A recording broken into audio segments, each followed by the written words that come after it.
Ces temps-ci, nous disposons de pas mal de temps avec le confinement et c'est peut-être l'occasion de nous interroger sur notre vie et sur nous-mêmes. Bonjour, je m'appelle Luc Turel, je suis magnétiseur et maître Reiki. Je vous propose de lire puis de commenter un conte zen qui a vraisemblablement été écrit par Lao Tzu en des temps reculés, grâce auquel nous allons pouvoir nous poser quelques questions. Voici donc ce conte qui est le conte du vieil homme et de son cheval blanc. Un pauvre Chinois suscitait jalousie des plus riches du pays parce qu'il possédait un cheval blanc extraordinaire.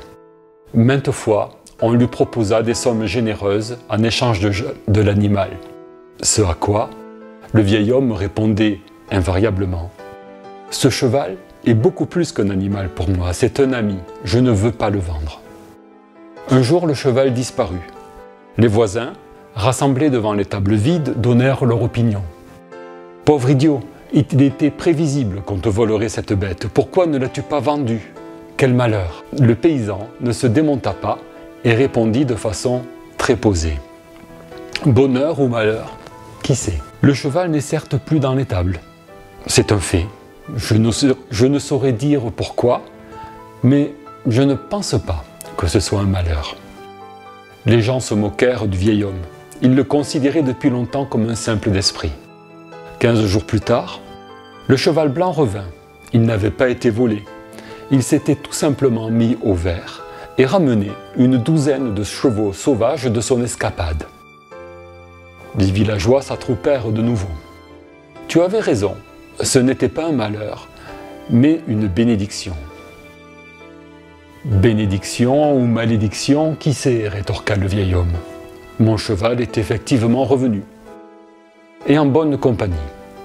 Mais ne parlons pas trop vite. Ceci n'est qu'un événement parmi d'autres.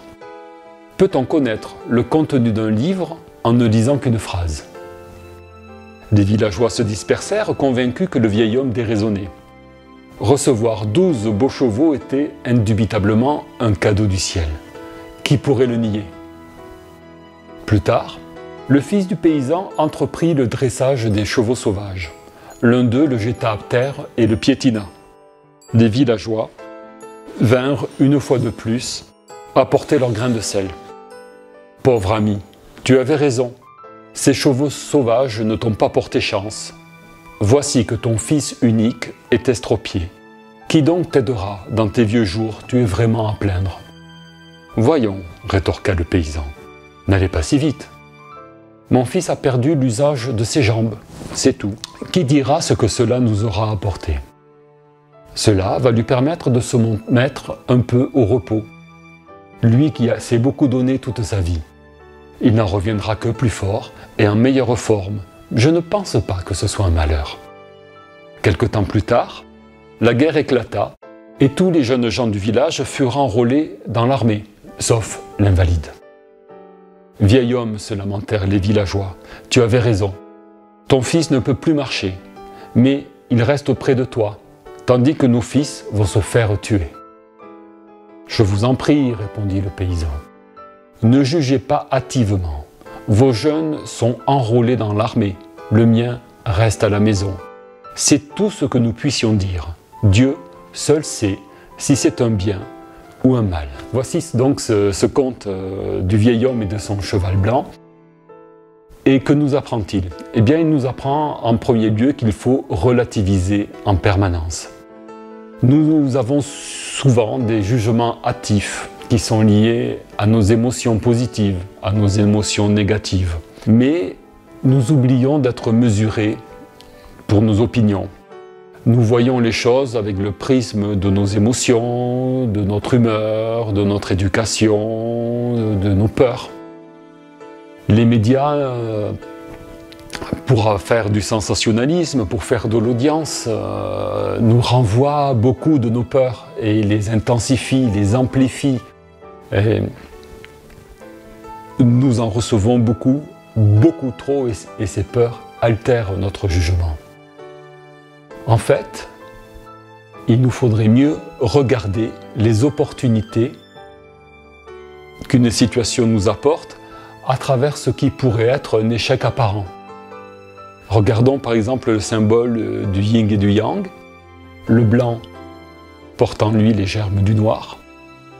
Le noir porte en lui le germe du blanc.